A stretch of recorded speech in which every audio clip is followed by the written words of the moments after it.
시간이 되었으므로 꽃게 가운데 함께 하시는 성부, 성자, 성령 삼일체 하나님께 성령 강림조루 22번째 주일 예배를 드리겠습니다.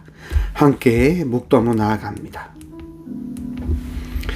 곧 영원부터 우리 주 그리스도 예수 안에서 예정하신 뜻대로 하신 것이라. 우리가 그 안에서 그를 믿음으로 말미암아 담대함과 확신을 가지고 하나님께 나아감을 얻느니라. 아멘.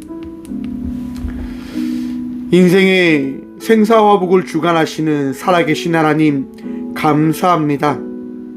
이렇게 비가 온 다음 맑고 아름다운 날을 주시니 또한 감사합니다. 가을이 깊어 추수의 은혜를 누리고 우리의 삶의 풍성한 그 기쁨을 이 예배자에 나와 고백해 하시니 감사합니다. 주님, 날마다 감사가 끊이지 아니하는 삶을 살아가는 믿음의 자녀가 되어줄 수 있도록 복유복 다하여 주셔서 더 주님을 바라보게 하시고 더 주님을 의지함으로 우리의 삶의 유일한 전부이신 주님을 예배하며 나아가는 믿음의 자녀가 되어줄 수 있도록 우리의 심령을, 우리의 삶을 붙들어 주셔서 오늘도 은혜 다하시고 예배 가운데 함께하여 주시는 살아계신 예수 그리스도 이름으로 감사 기도드리며 사도신경으로 우리들의 신앙을 고백하오니 나는 전능하신 아버지 하나님 천지의 창조주를 믿습니다. 그는 그의 유일하신 아들 우리 주 예수 그리스도를 믿습니다.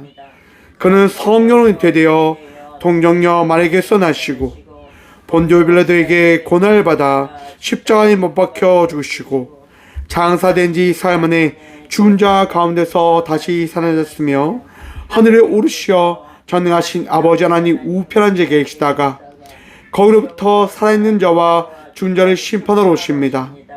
나는 성령을 믿으며 거룩한 공교회와 성도의 교제와 죄를 용서받는 것과 몸의 부활과 영생을 믿습니다. 아멘. 찬송가 64장 찬양합니다. 찬송가 64장입니다. 찬송가 64장입니다.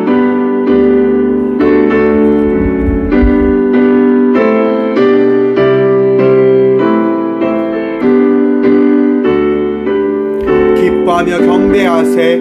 기뻐하며 경배하세.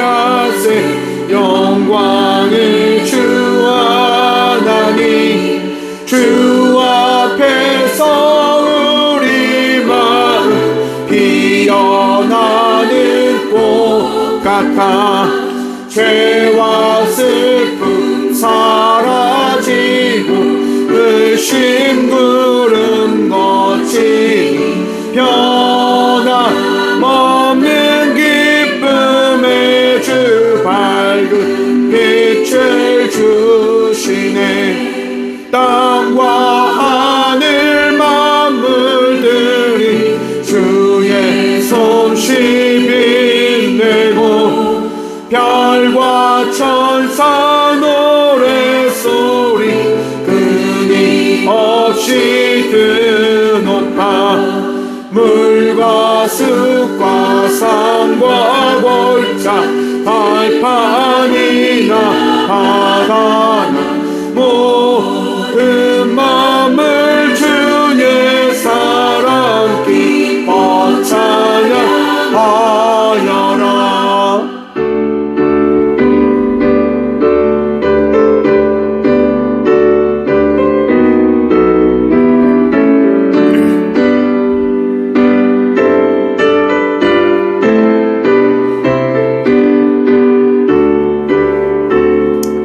고백합니다.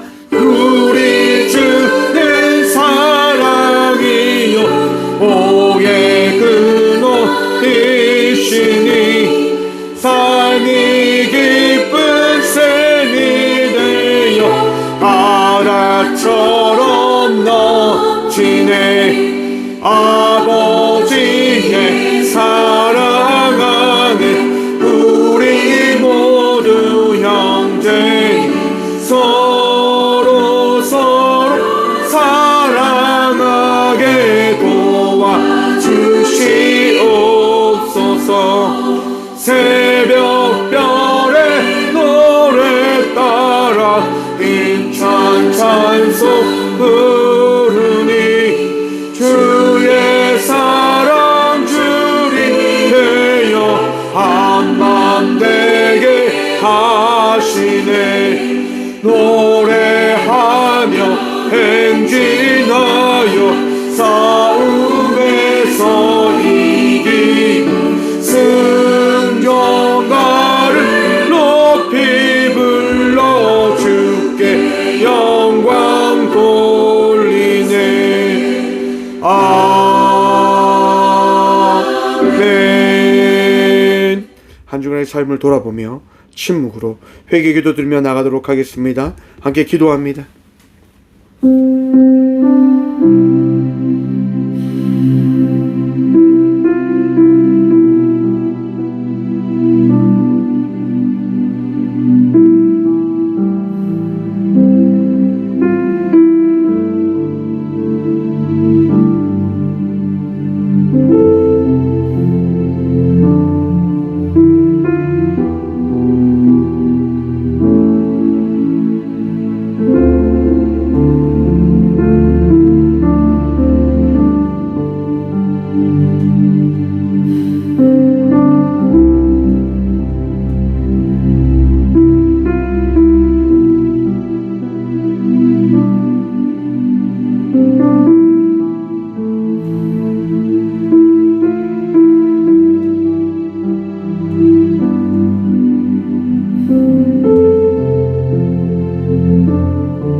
그가 우리를 흑암의 권세에서 건져내사 그의 사랑의 아들의 나라로 옮기셨으니 그 아들 안에서 우리가 속량 곧 제사함을 얻었도다.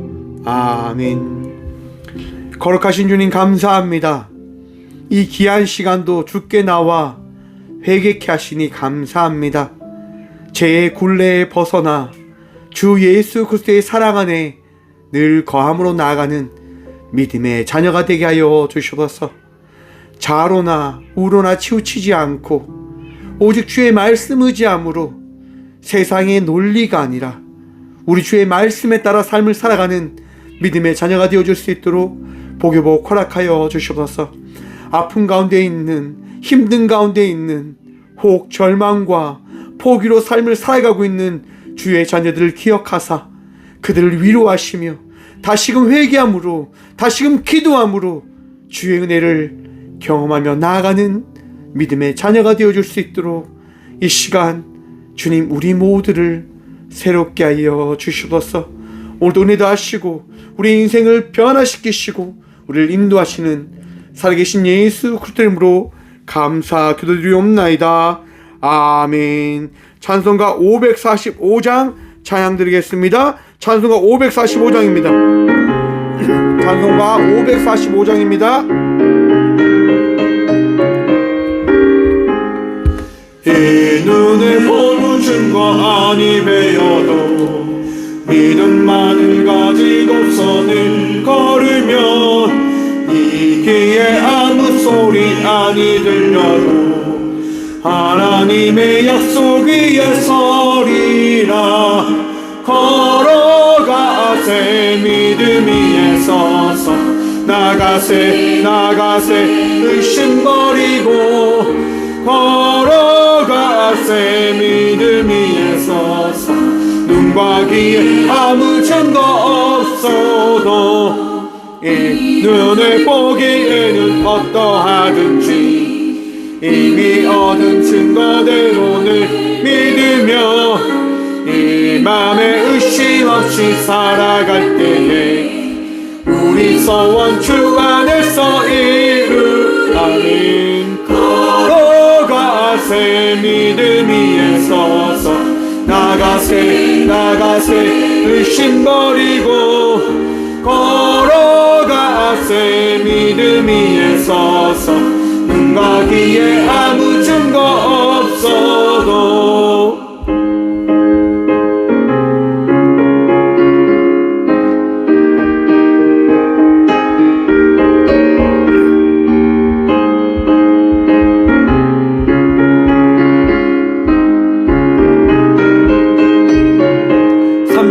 고백합니다. 주님의 거룩함을 두고 맹세함 주 하나님 아버지는 참 이쁘다.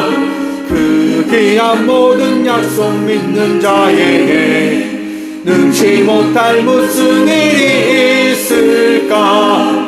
걸어가세 믿음 위에 서서 나가세 의심 버리고 걸어가세 믿음 위에 서서 눈과 귀에 아무 증거 없어도. 아멘. 교회 소식입니다. 오늘은 성령 강림절후 22번째 주일입니다. 더욱더 성령님과 동행하며 나가는 믿음의 자녀가 되어지길 축원드립니다. 2025 다니엘 기도회가 11월 1일부터 21일까지 진행됩니다. 귀한 말씀과 간증을 통해서 은혜 받는 시간이 되어지고 있습니다. 여러분들도 꼭 시간을 들여 함께 예배함으로 함께 기도하며 나가는 귀한 시간 되어지길 소망해 봅니다. 오늘 강사님은 카일 윌슨 선교사님입니다. 청송교도소 출서전 교육이 오는 11월 12일 수요일 오전 9시에 있습니다. 귀한 상담과 또 하나님의 그 복음을 전할 수 있는 시간 되어줄 수 있도록 함께 기도해 주시길 부탁드립니다. 영남신학대학교 총동문회 회의입니다. 오는 11월 14일 금요일 오전 11시 포항명성교회에서 있습니다. 제가 2026년 부회계로 섬기게 되어졌습니다. 함께 기도해 주시길 부탁드립니다. 예물을 위해서 함께 기도하겠습니다. 주님 감사합니다.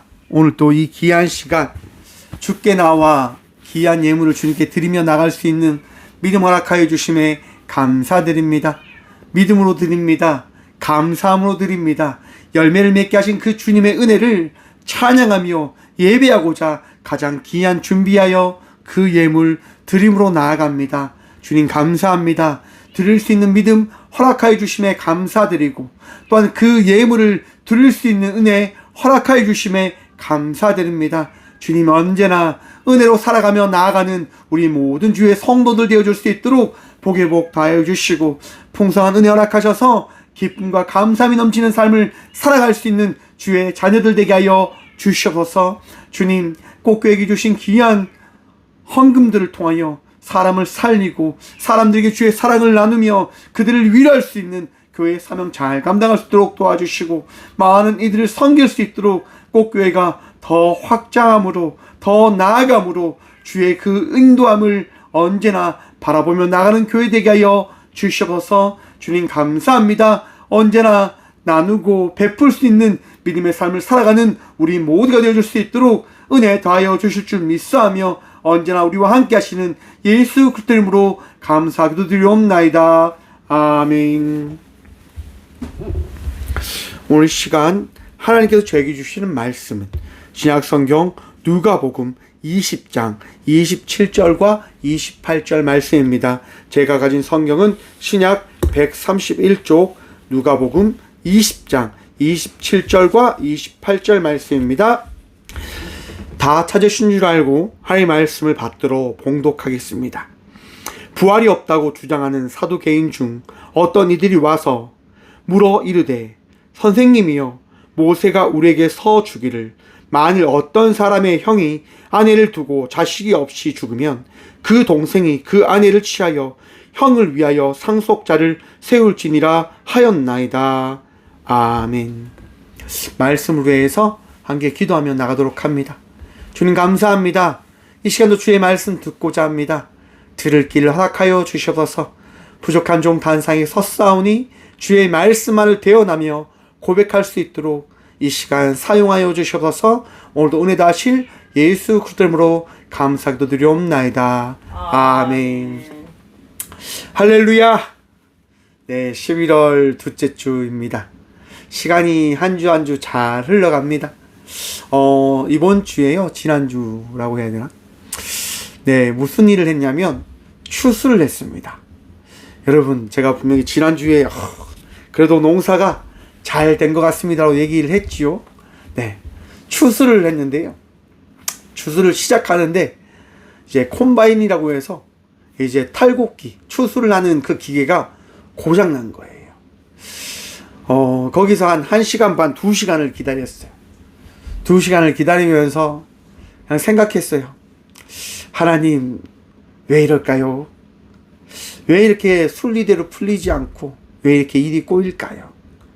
그렇게 마음을 먹었는데, 이제 콤바인이 1시간 뒤, 2시간 뒤쯤 수리되어져서 이제 추수를 하는데요. 가는데 계속 이제 쓰는 거예요. 왜냐면 누워져 있던 벼들이 걸리고 피들이 이제 기계에 들어가지 않는 거죠. 그러니까 이제 그 기계를 가지고 있는 어르신이 엄청 화를 내시면서 이거 못하겠다고 이렇게 하시더라고요. 그래서 내가 뛰어가서요. 기계 앞에서 그래 뭉쳐있던 그 피 같은 것들을 다 끄집어냈어요. 쓸 때마다 끄집어냈어요. 그렇게 끄집어내는데 어느 정도 하면 끄집어내면 좀 편할 것인데 어르신이 끝까지 간 다음에 이제 꼭 끄집어내라고 하는 거예요. 여러분, 쌓이고 쌓인 다음에요, 그걸 빼내려고 하니까 너무 힘든 거죠. 먼지는 먼지대로 나지요. 일은 일대로 쉽지 않죠. 먼지 먹고 그걸 끄집어내는데 막 화가 올라오는 거예요. 내가 공짜로 하는 것도 아닌데 돈 내고 하는 건데 이거 너무한 거 아니냐, 이런 생각이 막 드는 거죠. 그런데 한편으로 그런 마음이 드는 거예요. 그치, 수고하지 않고 열매 맺는 길은 없지. 그래, 더 참고 그냥 하자. 내가 목사잖아. 이런 마음이 들더라고요. 그래서 그냥 웃으면서 그냥 기쁨으로 감사함으로 그렇게 했어요. 이제 논을 다 이제 밀었어요. 다 깎은 거지요. 그리고 이제 콤바인에 이제 들어있는 살을 이제 포대자루로 옮기는데, 원래 2포대자루가 나와야 되는데 1포대자루도 안 나오는 거예요. 그러면서 어르신이 이야기하죠. 야, 올해 이거밖에 안 됐네, 이렇게 얘기하시더라고요. 너무 그랬어요. 왜냐, 제가 농사 지금까지 지은 것 중에 가장 조금 나왔거든요. 너무너무 조금 나왔어요. 그래서 와, 어떻게 이럴 수 있을까? 분명히 많이 나올 거라 생각했는데. 그래서 그거를 싣고 이제 정미소로 갔어요. 정미소에 이제 그 청년이 있는데요. 청년이 이제 저희 쌀을 보고 이런 얘기하는 거예요. 목사님, 이거 괜찮은데요? 되게 좋은데요? 무슨 얘기냐면 되게 걱정했거든요. 비가 20일 넘게 왔기 때문에 삭이 나서 살이 잘 되어지지 않을 것이다 라고 생각을 했단 말이에요. 그런데 살이 너무나 좋게 나온 거죠. 그 얘기를 듣는데 그런 생각이 들었어요. 하나님께서 귀한 살, 그 귀하게 나누라고 이렇게 해주셨구나. 무슨 얘기냐면 여러분, 제가 올해 살을요 이제 다 가지고 와서 좀 10kg씩 그렇게 나눠 보려고 합니다. 이번에는 10kg씩 한번 제가 나눠 보려고 해요. 그렇게 나누려고 하는데 여러분, 엄청나게 많으면 어떻게 될까요? 보관하는 것도 힘들고 택배 보내는 것도 힘들고 다 힘들잖아요. 하나님께서 제가 할 수 있는 만큼 해 주셨다고 하는 그 생각이 들더라고요. 그래서 그런 마음이 드는 거죠. 야, 우리 하나님 정말 세밀하시다. 이런 것까지 다 계산하시는구나 라고는 생각이 들었어요. 사랑하는 성도 여러분, 우리는 우리 생각이 갇혀서 우리의 이야기만을 하려고 합니다. 우리는 우리의 생각이 갇혀서 우리의 것들을 주장하려고 합니다. 무엇 때문에 주장하려고 합니까? 나의 이익을 위해서 그 이야기를 풀어가려고 합니다. 그래서 오늘 본문 말씀의 제목을 이렇게 정해보았습니다. 이익을 위한 논리. 여러분, 논리가 뭡니까? 어떤 걸 했기 때문에 어떤 결과가 나왔다 라고 하는 것들을 정리하는 것을 논리라고 이야기합니다. 내가 뭔가를 했기 때문에 그 뭔가에 따른 결과가 나왔다. 쉽게 이야기하면 원인에 따라서 결과가 도출된 거 증거다 라고 이야기하는 거죠. 우리는 어쩌면 매일매일 논리를 구상하면서 살아갑니다. 나를 위한 논리지요. 내가 이렇게 수고했는데 너는 어떻게 그렇게 할 수 있어? 최근에 이제 그 이혼을 앞둔 사람들이 나와서 이혼을 어떻게 보면 해야 될지 말아야 될지 나오는 프로그램을 제가 보게 됐어요. 보는데 너무 답답한 거예요. 어떻게 저렇게 살 수 있을까? 어떻게 저렇게 살 수 있을까? 서로 각자의 논리에 갇혀서 각자의 이야기만 하는 거죠. 나 이것 때문에 너무 힘들어. 그래, 알아. 근데 나도 이것 때문에 너무 힘들어. 끊임없이 다투기 시작합니다. 여러분, 기찻길이요, 닿는 점이 있을까요, 없을까요? 기찻길은요, 절대로 닿을 수가 없습니다. 왜냐? 나가야 되니까요. 사탄이 우리에게요, 이야기하는 겁니다. 너희는 세상을 향해서 나가야 돼 라고 이야기합니다. 그리고 사람들에게 이야기하죠. 너의 주장을 포기하지 마. 또 반대쪽 사람에게 이야기합니다. 너의 주장을 포기하지 마. 너의 생각을 끝까지 지켜나가야 돼 라고 이야기합니다. 왜요? 끝까지 자기의 길을 따라가야 되니까요. 자기의 생각을 따라가야 되니까요. 결코 자기의 뜻을 굽히지 말라고 끊임없이 사탄은 우리에게 와서 이야기합니다. 너의 생각이 가장 옳은 거야 라고 말합니다. 오늘 사두개인들이요, 예수님께 찾아가서 이렇게 말합니다. 27절 말씀입니다. 부활이 없다고 주장하는 사두개인 중 어떤 이들이 와서, 여러분, 사두개인은요, 유대인의 이제 4개의 파 중에 한 파입니다. 바리새파, 사두개파, 아세네파, 그 다음에 아무튼 사두개인은요, 그 파 중에 무엇을 주장하냐면 부활이 없음을 주장합니다. 그리고 그들은요, 권력과 통치자들과 협력하여 가장 아름다운 세계를 지켜나가야 된다라고 하는 율법주의적인 모세 오경만이 성경이다 주장하는 사람들입니다. 그들에게 있어서 가장 중요한 게 뭘까요? 현세입니다. 현실입니다. 이 자리에서 삶을 살아가는 것이 가장 중요한 것입니다 라고 주장하며 그들은 살아갑니다. 왜 그들이 그렇게 주장하냐? 간단합니다, 여러분. 사두개인들은요, 거의 어떻게 보면 우리나라를 비유하면 상위 1%의 종교 지도자들을 이야기합니다.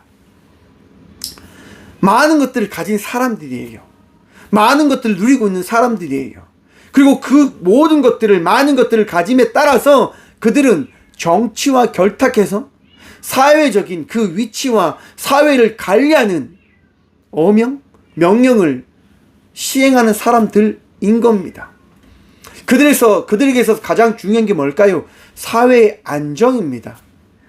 그래서 그들은요, 사회의 안정을 위해서 그들의 모든 것들을 맞춰 살아가는 거예요.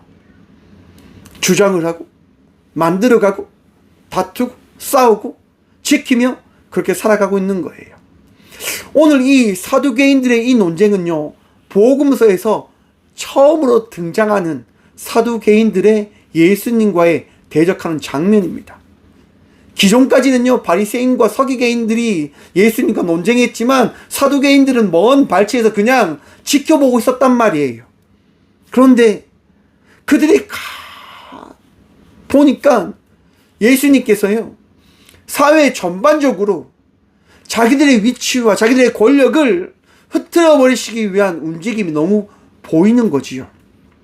그래서 사두개인들이 가서 이제 예수님과 논쟁을 시작합니다. 더 쉽게 이야기하면 예수님을 밟아 뭉개려고 한 거지요. 사람들 앞에서, 야, 예수라고 하는 사람 아무것도 아니야. 우린 엄청 똑똑해. 왜? 우리는 상위 1%거든. 우리는 정말 힘이 있고 권력이 있고 지혜가 있고 지식이 있고 나름대로 모든 것들을 갖춘 사람이야. 그런 사람이 저 목수의 아들로 태어난 예수와 비슷하다. 말도 안 돼. 우리가 어떻게 바른지 보여줄게 라고 이야기하는 겁니다. 그래서 그들이 던진 논리가 뭐냐?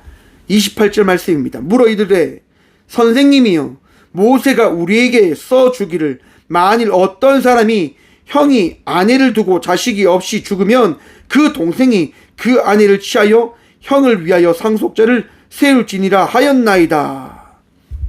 무슨 말이냐? 치수, 형수 치수제라고 하는 게 있습니다. 이게 그 유대 전통 사회에서요, 사회를 지키기 위한 전통 율례와 같은, 법과 같은 건데요. 형수 치수제란 이제 형이 죽고 아내가 살아있을 때 그 아내를 위해서 이제 형의 동생들이 그 아내에게 자식을 만들어주는, 그런 제도예요. 왜 그러냐? 여러분, 당시 유대 전통에서는요, 가부는 약자였거든요. 가부는 사회에서 지킬 수 있는 그런 아무것도 법도 제도도 없었단 말입니다. 그렇기 때문에 모세가 그것을 지키기 위해서, 가부들을 지키기 위해서 이 형수치수 제도라고 하는 것들을 만들어낸 겁니다. 가부가 이 집에 사람으로서 살아갈 수 있는 모든 것들을 너희들은 만들어줘야 된다. 그렇기 위해서는 아들이 있어야 되는 거예요. 그래서 그의 형제들이 그 형수의 아내와 동침해서 아들을 낳을 수 있도록 만들어줘야 된다고 하는 것이 법이단 말이에요. 지금 이 사두개인들은요, 예수님께 찾아와서 이야기하는 거예요. 모세 오경에 따르면 그 오경에 따라 형의 아내가 있을 때, 형이 죽고 나면 이 아내를 살기 위해서 그 가족들은 이 형수를 위해서 삶을 살아가야 되는데, 근데 만약 이 형의 동생들이 모두 다 죽고 난 이후에 이 형수와 이 가족들은 어떻게 되어집니까? 무슨 말입니까, 여러분? 죽고 난 이후에 하나님의 나라에 가서 이들이 모두 다 동침했으니까, 결혼했으니까, 같이 살았으니까 부부라고 이야기할 수 있을 것인데, 그러면 이 아내는 과연 누구의 아내다라고 이야기할 수 있습니까? 하나님 나라에 가면 모두가 다 산다면서요. 다 살아있다면서요. 그럼 이건 무슨 논리고 회기망측한 사건입니까? 라고 이야기하는 거예요. 여러분, 어떻게 생각되십니까? 남편이 7명 있고 아내는 1명 있어요. 어떤 일이 벌어질까요? 참 처참하지요? 상상하기도 좀 그렇지요? 여러분, 그런데 잘 생각해 보십시오. 지금 이 논리는 누구의 논리입니까? 누구의 생각입니까? 사두개인들의 생각입니다. 다음 말씀 볼게요. 29절입니다. 그런데 칠형제가 있는데 마지가 아내를 취하였다가 자식이 없이 죽고 그 둘째와 셋째가 그를 취하고 일곱이 다 그와 같이 자식이 없이 죽고 그 후에도 여자가 죽었나이다. 일곱이 다 그를 아내로 취하였으니 부활 때에 그 중에 누구의 아내가 되리이까? 누구의 아내가 되리이까? 여러분, 지금 사두개인은요, 여인을 어떻게 보고 있습니까? 물건으로 보고 있는 거예요. 사람이 아니라요, 누가 가져야 되는 존재다라고 하는 인식을 통해서 지금 예수님께 이야기하고 있는 거예요. 예수님, 여자라고 하는 존재가 있는데 이거는 남자의 것입니다. 남자의 것인데 7의 형제가 모두 다 이 여자를 가졌었는데, 근데 가질 때에는 이 가질 수 있는 권리를 가진 사람들이 없었지 않습니까? 첫째가 죽고 둘째가 가졌을 때 문제가 없잖아요. 근데 둘째가 죽고 셋째가 가졌는데, 셋째가 죽고 넷째가 가졌는데, 넷째가 죽고 다섯째, 여섯째, 일곱째가 가졌는데, 다 죽고 나서 과연 이 여인은 누구의 것입니까? 라고 지금 질문하는 겁니다. 사랑하는 성도 여러분, 사람이 누구의 것이 될 수 있을까요? 왜 미국에서 노예 제도가 없어졌습니까? 간단합니다, 여러분. 사람은 하나님께서 만드신 하나님의 형상의 존재이기 때문에 모든 인간은 어떻게 해요? 맞습니다, 여러분. 모든 인간은 존재로서의 가치가 있고 존재로서 의미가 있기에 노예라고 하는 그 제도는 옳지 않다라고 하는 겁니다. 사람은 누구의 것이 될 수 없어요, 여러분. 누구의 것도 아닙니다. 오직 하나님의 자녀인 거지요. 그런데 사두개인들은 이야기하는 거예요. 이 여인은 누구의 것입니까? 첫째 겁니까? 아니면 일곱째 겁니까? 그에 대해서 예수님은 이렇게 이야기합니다. 예수께서 이르시되 이 세상의 자녀들은 장가도 가고 시집도 가고 저 세상과 및 죽은 자 가운데서 부활함을 얻기에 합당히 여김을 받는 자들은 장가도 가고 시집 가는 일이 어떻게 해요? 없으며. 여러분, 예수님이요 분명히 말씀하십니다. 그치? 남자들은 장가도 가. 그렇지? 여자들은 시집도 가. 그런데 중요한 사실이 있어. 뭐냐 하면 하나님의 나라에 가면 장가도 갈 이유도 없고 시집을 갈 이유도 없어 라고 예수님이 말씀하십니다. 여러분, 무슨 얘기입니까? 여자도 남자도 존중의 대상이 되어져야 된다라고 예수님은 말씀하시는 겁니다. 여러분들의 존재가 왜 존귀합니까? 하나님께서 여러분들을 존귀히 여기시기 때문에 여러분들은 존귀한 자가 되어진 거예요. 제가 이 자리에 서서 여러분들에게 말씀 전할 수 있음이 어떻게 되어진 겁니까? 제 능력이 아니라 하나님께서 이 부족한 종을 이 꽃교회의 담임 목사로 세우셨기 때문에 저는 여러분들에게 말씀 전할 수 있는 자가 되어진 겁니다. 우리가 이 교회에서 예배할 수 있는 것은 우리 예수님께서 우리의 머리가 되시고 우리가 이 자리에서 모여서 예배할 수 있는 은혜를 허락하셨기 때문에 우리는 예배할 수 있는 것입니다. 그런데 우리는 논리에 따라서 이야기하려고 합니다. 뭐가 그게 옳은 겁니까? 그것이 어떻게 되어지는 것입니까? 라고 이야기하려고 합니다. 왜 그렇게 이야기하려고 합니까? 싸우기 위해서요. 무너뜨리기 위해서요. 깨트리기 위해서요. 사두개인들이 지금 이 질문을 던진 이유가 어디에 있습니까? 예수님을 깨트려 버리기 위해서 그 질문을 던지는 겁니다. 그런데 예수님은 그 질문을 듣고 이야기하는 겁니다. 말하는 겁니다. 그 질문 자체가 틀렸다라고 이야기합니다. 그 질문 자체가 어떤 의미가 있느냐? 어떤 의미도 없어 라고 지금 예수님께서 말씀해 주시는 거예요. 사랑하는 성도 여러분, 우리는 철저히 생각해야 됩니다. 기억해야 합니다. 우리는 어떤 논리로 삶을 살아가야 되냐라고 하는 것 말입니다. 우리는 우리의 이익을 위해서 논리를 만들어 갑니다. 어떤 질문들을 만들어 가려고 합니다. 뭐 때문에요? 나를 합당하게 만들기 위해서요. 상담학에서는요, 합리화라고 하는 게 있습니다. 여우가 이제 포도밭에 갔을 때 포도를 먹으려고 하지만 포도가 딸 수 없게 되어지자 여우가 어떻게 이야기합니까? 아휴, 저 포도 신포도야, 맛없는 포도야, 가자, 됐다 라고 가버립니다.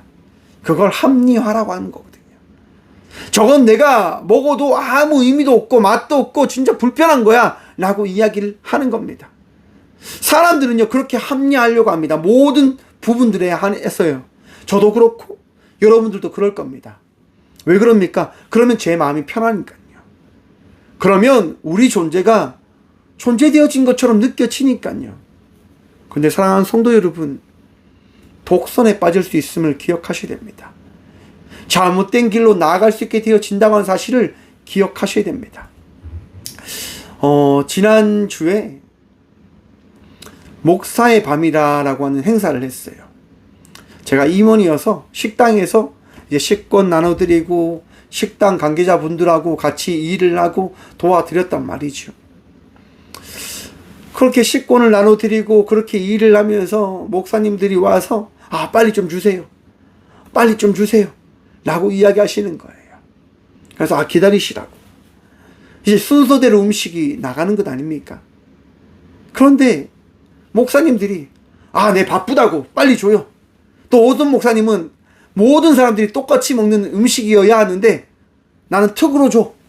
난 좋은 곳으로 줘. 막 그렇게 이야기하시는 거예요. 그런 생각이 드는 거죠. 뭐길래? 우리가 누구이길래 그렇게 우리의 주장을 펼치며 살아갈 수 있는 것일까? 사랑하는 성도 여러분, 우리는 착각할 때가 참 많이 있습니다. 우리는 늘 대접받아야 된다라고 생각에 갇혀서 삶을 살아갈 때가 있는 듯 합니다. 그렇지요, 여러분. 대접받으면 좋지요. 대접받고 싶은 마음, 굴뚝 같은 것 잘 압니다. 그런데 그거보다 우리가 먼저 생각해야 될 것이 무엇일까요?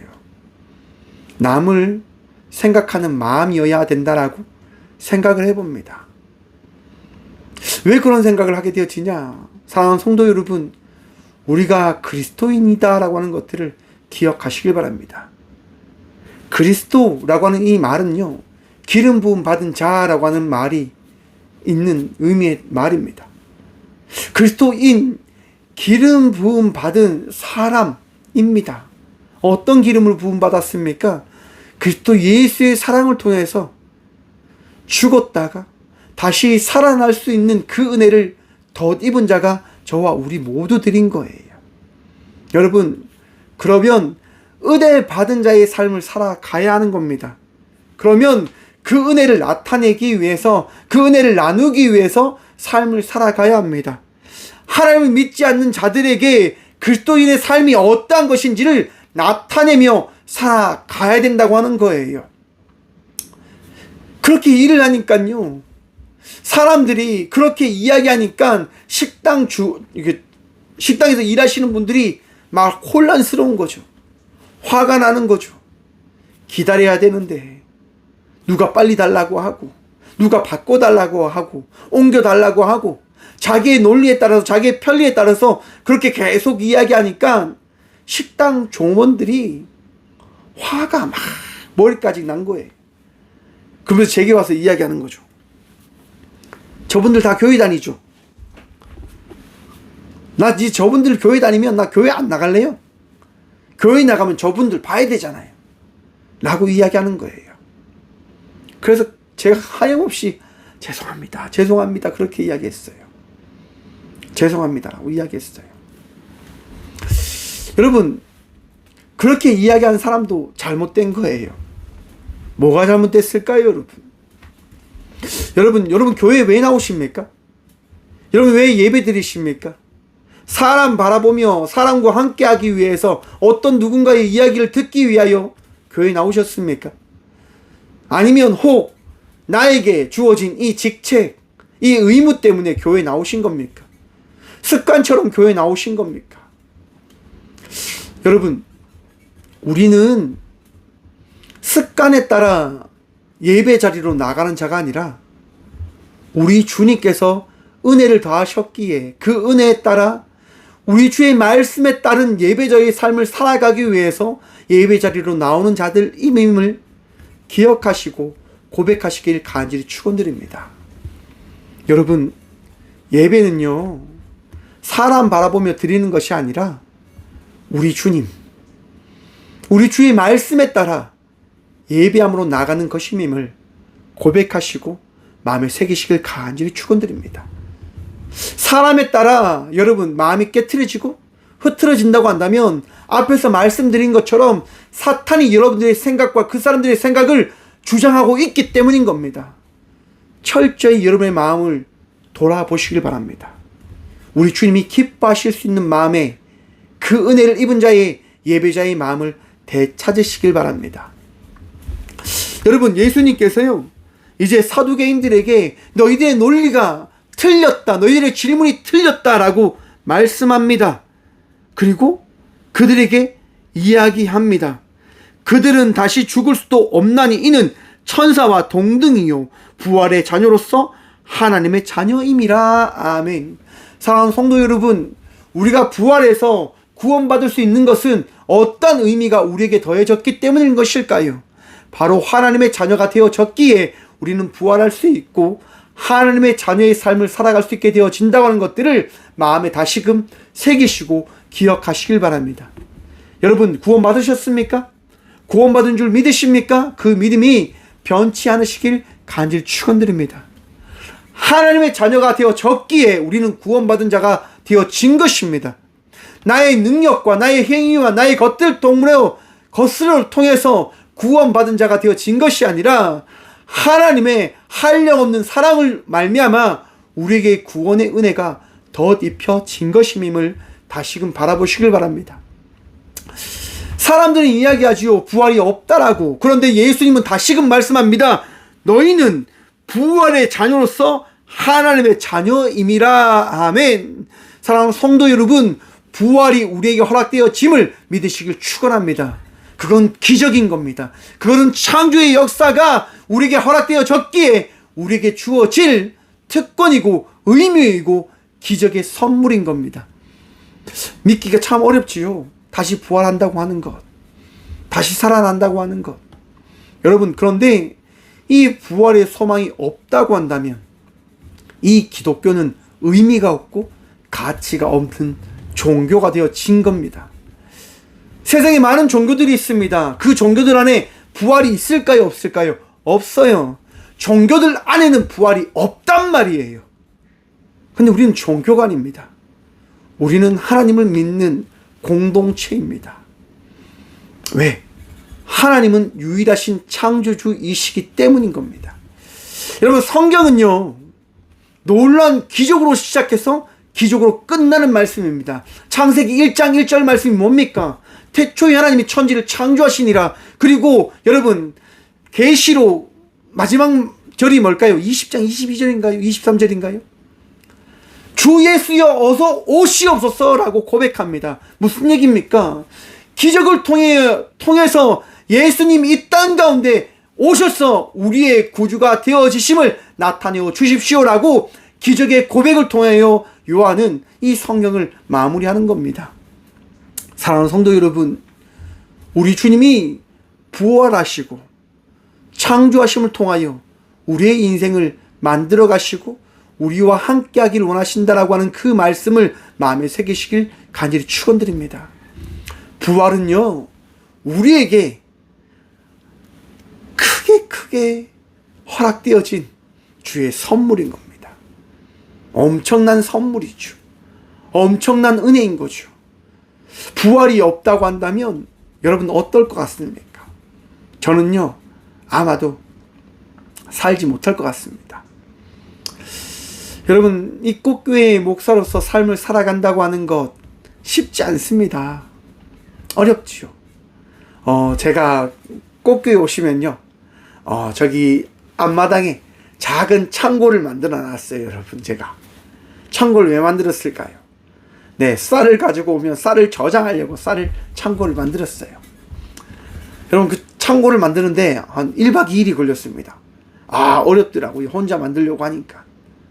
바닥도 다져야 되고, 한편 저거 모래도 나르고, 자갈도 나르고, 그걸 제가 다 했어요. 힘들지요. 어렵지요. 여러분, 4톤을 날랐다고 생각해 보십시오. 4톤을 제가 날랐단 말이에요. 쉬울까요? 어렵지요. 어젯밤에 막 모래를 막 나르는데 비가 내리는 거예요. 그래서 하나님께 이야기했어요. 하나님, 비 오면 안 되는데요.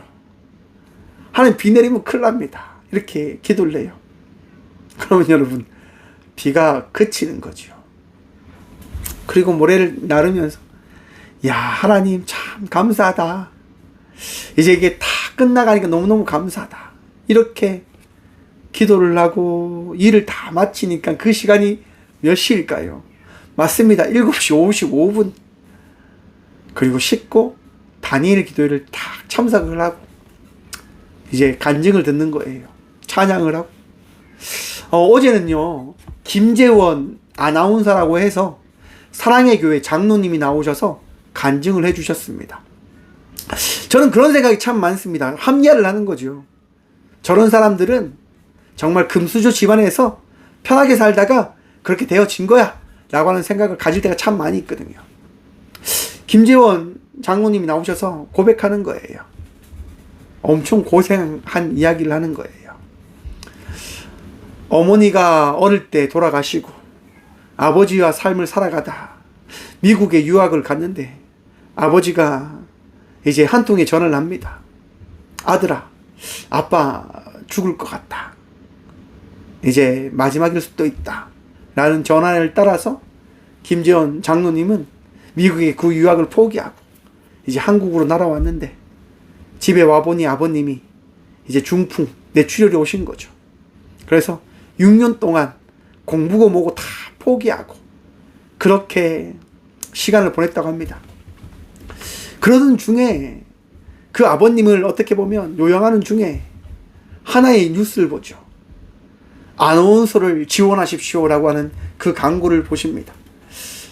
김재원 장로님이요, 하나님께 기도했대요. 하나님, 제게 세 가지 소원이 있습니다. 하늘을 나누는 그런 것들을 하고 싶어요. 하늘 나누는 사람 하고 싶어요. 그리고 가르치는 사람, 그리고 아나운서가 되고 싶다라고 하는 간증을 하세요. 근데 그 모든 것이 다 되어졌다라고 고백하시는데, 그거는 간증을 통해서 여러분들이 직접 듣길 바랍니다. 아무튼 제가 드리고자 하는 말은 뭐냐면, 여러분, 고생 없이 살아간 사람이 없다라고 하는 거예요. 어떤 측면에서 은혜의 길을 걸어가는 사람들 말입니다. 은혜의 삶을 살아가는 사람들은요, 고생을 다 해요. 왠지 아십니까?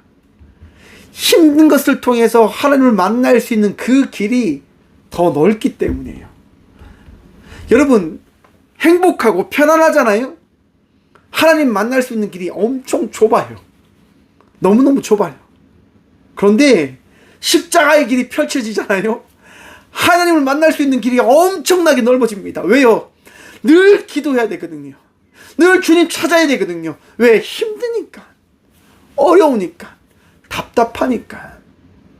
그런데 반대로 평안한 사람, 행복한 사람, 그분들은 하나님 찾을 이유가 많이 없으신가 봐요. 그냥 습관처럼 신앙생활 하는 거죠. 내가 행복하니까, 내가 평안하니까.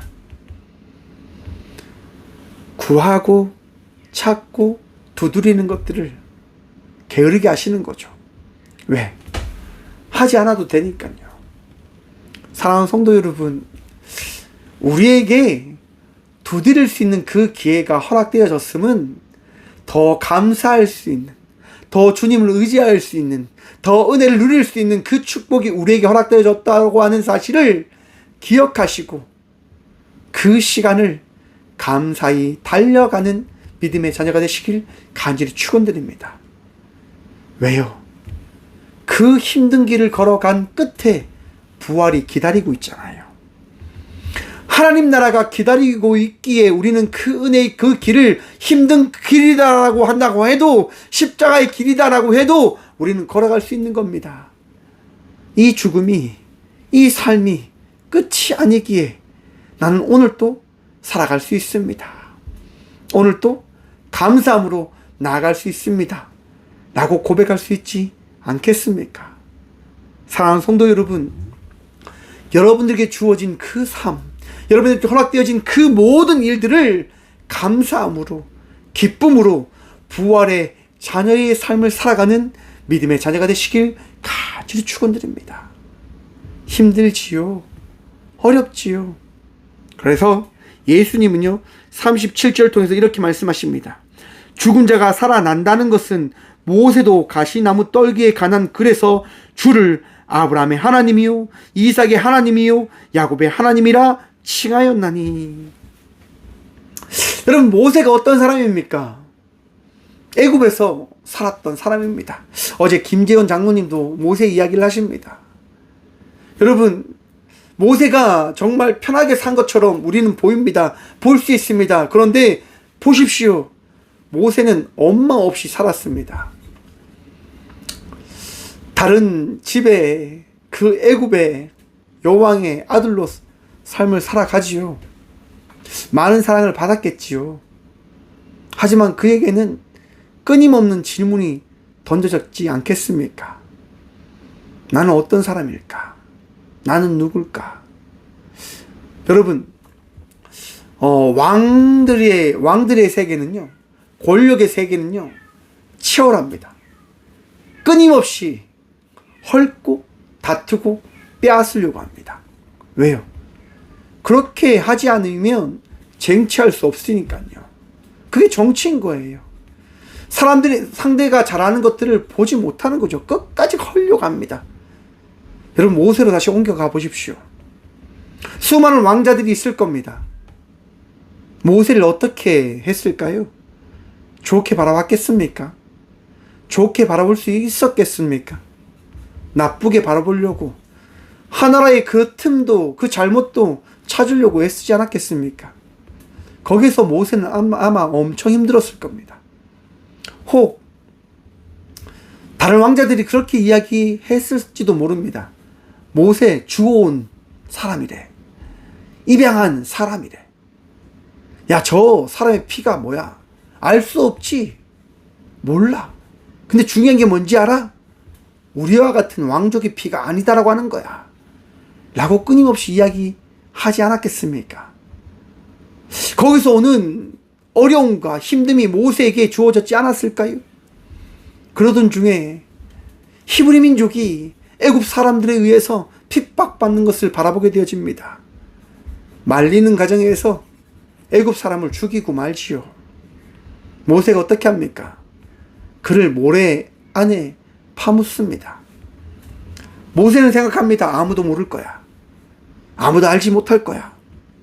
그런데 다음날 히브리 사람들이 또 싸우고 있는 거죠. 모세가 가서 말립니다. 왜 같은 민족끼리 싸웁니까? 왜 같은 사람들끼리 싸웁니까? 그때 사람들이 뭐라고 말합니까? 어제 애굽 사람을 죽인 것처럼 우리도 죽이려고 합니까? 라고 이야기를 하는 거예요.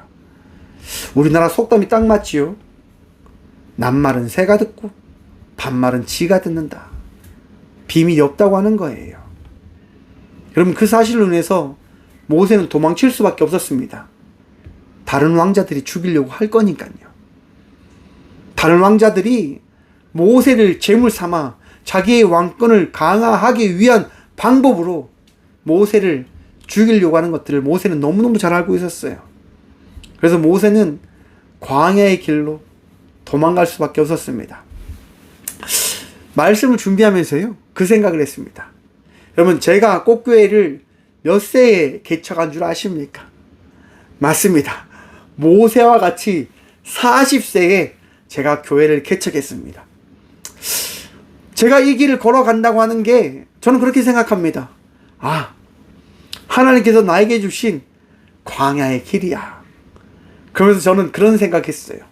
하나님, 80세에 하나님 나라로 저를 데려가 주십시오 라고 그렇게 기도를 합니다. 참 웃기지요. 아무튼 모세는요, 광야에서 엄청 힘듭니다. 왜? 지금까지 살았던 그 모든 것과 다른 삶을 살아가니까요. 하지만 모세는 80세에 살아계신 하나님을 만나게 되어집니다. 나무가 불타는데 나무가 불타지 않는 거죠. 이게 무슨 논리입니까? 불이 나는데 불난 그 결과물이 나타나지 않는 거예요. 사랑하는 성도 여러분, 논리는요, 깨어집니다. 나의 주장은 깨어집니다. 아니, 깨어질 수도 있습니다. 좀 더 쉽게 이야기하면 하나님의 계획과 우리들의 생각은 다르다라고 하는 거예요. 나의 주장과 하나님의 그 말씀은 다르다라고 하는 거예요. 끊임없이 나는 내 주장을 하려고 하지요. 끊임없이 내 생각을 나타내려고 하지요. 그런데 하나님은요, 말씀하시는 거예요.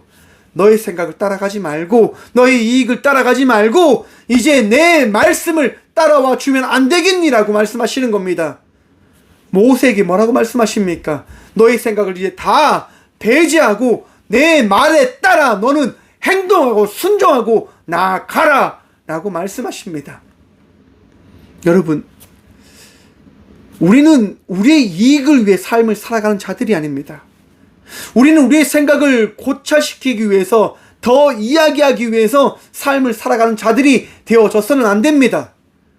우리는 하나님의 말씀, 살아계신 하나님의 말씀을 나타내며 그 삶을 통해서, 우리의 삶을 통해서 하나님을 믿는 자의 삶이 무엇인지를 전하기 위하여 오늘의 삶을 살아가야 되는 자들이 되어졌음을 기억하시고 바라보시길 간절히 축원드립니다. 예수님은 말씀하십니다. 하나님은 죽은 자의 하나님이 아니요 살아있는 자의 하나님이시라. 하나님에게는 모든 사람이 살았느니라 하시니. 아멘. 사랑하는 성도 여러분, 하나님은 저와 우리 모두의 하나님 되십니다. 하나님은 세상 모두의 하나님 되십니다. 하나님은 전 인류의 하나님이 되십니다. 하나님은 이 우주의 하나님 되십니다. 사랑하는 성도 여러분, 하나님의 생각을 아십니까? 하나님의 계획을 아십니까? 저는 단 하나도 모르겠습니다. 성경의 말씀도 잘 모르겠습니다. 제가 아는 것은 하나님의 은혜를 통하여 오늘 이 시간 나에게 부어주신 그 말씀이 어떠한 것인지를 단지 깨달을 뿐입니다. 오늘 또 이 시간 여러분들 가운데 함께 하신 하나님의 말씀을 통하여 깨달음으로 나아가는 주의 자녀들 되시길 간절히 축원드립니다. 고집과 아집으로 신앙의 삶을 살아가지 않는 믿음의 자녀가 되시길 축원합니다. 생각에 갇히지 마십시오. 여러분의 주장에 갇히지 마십시오. 논리가 뭐라고 했습니까? 내가 이걸 했기 때문에 이런 결과가 나오는 거야. 우리는 많은 기도를 하고 많은 헌금을 하고 많은 것들을 쏟아부으면 그 결과에 따라 나에게 무언가 주어진다라고 하는 착각에 빠져 신앙생활을 할 때가 참 많이 있습니다. 내가 기도하기 때문에, 내가 무언가를 하기 때문에. 사랑하는 성도 여러분, 그건 신앙이 아닙니다. 우리 신앙은요, 오직 하나님을 믿는 믿음으로 나아가는 것입니다. 그 이외에는 다 부수적인 것이에요. 구하라, 찾으라, 두드리라. 왜요? 너가 믿기 때문에. 사랑하는 성도 여러분, 믿음의 삶을 살아감을 통해서 부활의 은혜를 경험하며 나가는 삶을 살아가는 믿음의 자녀가 되시길 간절히 축원드립니다. 그리고 그 어떤 것도 여러분들을 위하여 주장하거나 이야기하며 삶을 살아가는 자가 아니라 오늘 또 하나님의 말씀에 따라 주의 사랑을 전하고 주의 은혜 받은 자의 삶을 살아감으로 나아가는 저와 우리 모두가 되어지길 간절히 축원드립니다. 기도하겠습니다. 주님 감사합니다. 오늘 이 시간도 주님 바라보며 기도할 수 있고 주님 바라보며 주께 나가는 은혜를 고백하여 주심에 감사합니다. 주께 나아갔기에 우리는 고백합니다. 오늘도 우리에게 은혜 다신 분이 나의 살아계신 주님이십니다 라고 말입니다. 주님 감사합니다. 이 고백이 끊이지 아니할 수 있는 그 삶을 살아가며 고백되어질 수 있는 그 은혜를 나타내게 해주심에 감사드립니다. 주님, 더욱더 삶을 통해서 그리스도의 향기를 나타내며 나가는 믿음의 자녀가 되어줄 수 있도록 복의 복 다하여 주시옵소서. 내 생각에 갇히거나 내 뜻에 갇혀서 부활의 그 말씀을 저버리고 내 뜻에 따라 삶을 살아가는 사두개인과 같은 자가 되어지지 않을 수 있도록 주님, 오늘도 우리를 새롭게 하여 주시옵소서. 오늘도 주님을 붙들며 나가기를 간절히 기도합니다. 오늘도 주님을 의지하며 나가기를 기도합니다. 주님, 오늘 이 시간 은혜 다하신 그 주의 사랑을 바라봄을 통해서 주의 구원의 은혜를 고백하며 평안 누리며 나가는 믿음의 자녀가 되어줄 수 있도록 오늘 이 시간 위로하시고 축복하시고 은혜 다하여 주시옵소서. 아픔 가운데 있는 주의 딸과 아들들이 있습니다. 주님, 걱정과 근심에서 떨쳐버리고 나사렛 예수 그리스도의 말씀에 붙잡힌 바 되어 오늘도 감사할 수 있도록 도와주시고 오늘도 기뻐할 수 있도록 도와주시고 오늘도 살아계신 주님을 예배하며 나갈 수 있는 은혜를 고백하며 누리며 나아갈 수 있도록 우리 모두를, 아픔 가운데 있는 주의 딸과 아들들을 주님 변화시키시고 새롭게 하시고 다하여 주시옵소서. 오늘도 더 감사할 수 있도록, 오늘도 더 기뻐할 수 있도록 주님께 나갈 수 있는 삶을 살아가게 하여 주신 예수 그리스도 이름으로 감사 기도드리오며, 이제는 친히 이 땅 가운데 부활의 전부가 되어주신 예수 그리스도의 은혜와 우리의 인생을 만들어 가시며 하나님의 형상으로 창조하신 하나님의 자녀다라고 말씀하시는 하나님의 담없는 사랑과, 우리가 잘못된 길을 갈 때마다, 아픔 가운데 있을 때마다 우리를 홀로 두지 않으시고 우리와 동행하시는 성령님의 감화교통하심이 오늘 이 시간도 주님의 말씀에 따라 삶을 살아가기로 결단함으로 나가는 꽃교회 모든 성도들과 함께 영상으로 예배하며 나가는 믿음의 동역자들의 삶 속에 그들의 가정과 그들의 일터 위에 이제부터 영원까지 함께 하시기를 간절히 축원하옵나이다. 아멘.